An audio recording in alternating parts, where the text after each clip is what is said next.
Saturday morning at the Glacier Ice Rink in Missoula at the fairgrounds, the Learn to Play program is in session indoors where kids are learning hockey.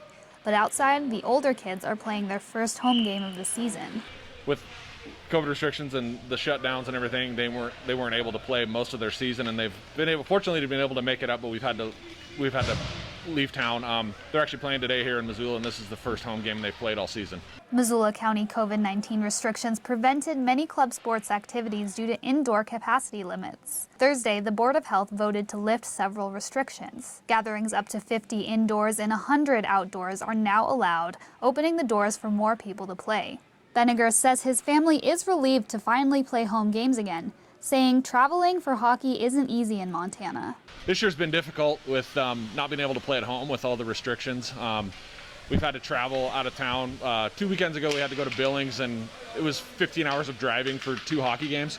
Glacier Ice Rink Executive Director Laura Henning told MTN News the cost of travel has impacted many hockey families from participating this season. Our older kids, the high school and the JV teams, because they're the ones who've really been impacted, they've had to travel to other communities, so it's creating additional financial burdens on the parents to have to travel.